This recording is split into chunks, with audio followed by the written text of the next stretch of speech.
just to talk about the notion of contributing to peace building in the Democratic Republic of Congo, which has seen so much strife and conflict, such a war-torn country over the last nearly 20 years now. It's actually kind of ridiculous to talk about peace building.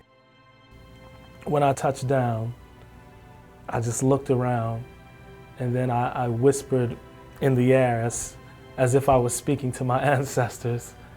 And the words that I whispered in the air is we've returned. The question in Congo really is anything too big for our God?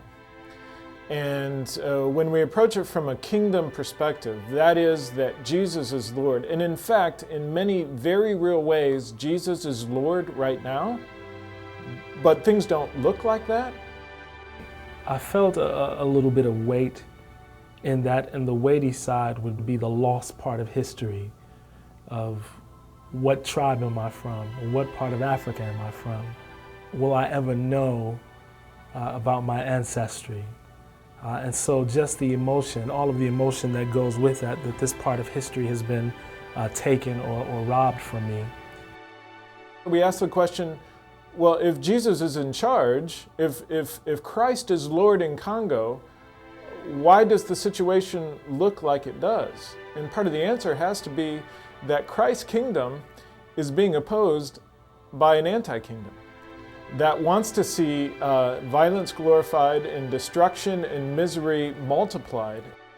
Before trying to bring a message of freedom or a message of liberation, that I thought it was very important that I feel the emotion, I feel the pain, and I share some of the experience as best as possible.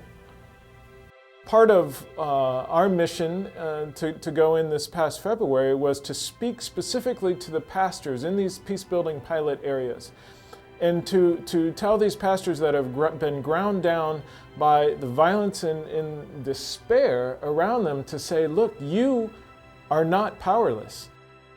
I was asked several times, oh, brother, are you from FMC? Are you from FMC? That when they heard that FMC was going to be there, they made it priority to be there and come because they wanted to see who is FMC, that they would pray for us, that they would support us in this way. This peace-building effort is raising up village peace committees which have multiple tribes represented, multi-gender, there's women and men on them, they're multi-religious, there's Christians and Muslims as a part of these 10-person groups, and there's young and there's old. We're up to almost 300 people in the 3 pilot areas, which represent multiple villages in each pilot area, and they've received training on conflict transformation, and they've taken the training and they are implementing it unbelievably, creatively, and they are determined with this effort to be for the community good. More than anything, I would say that we were probably a prophetic sign. Joe was teaching about uncommon unity, and here it was that the team that God had assembled was a white man from America, an African American, and then you have an African from the Ivory Coast who is now living in Austria. And all of us were standing there as partners in ministry. And at one point, Joe made it clear. He said, you don't know how rare it is to see pastors like Gerald and myself, a white and black man pastoring together in the same congregation. And and in those moments, it became clear that not only did we come with a verbal message, but we were also a sign of what we were teaching. In our teaching to the pastors, we were able to supply Bibles. Can you imagine? Many of these pastors didn't have a Bible. And when we passed out these Bibles, the response of the pastors, if you've never seen somebody off their head with joy because of a Bible, I mean, it was powerful.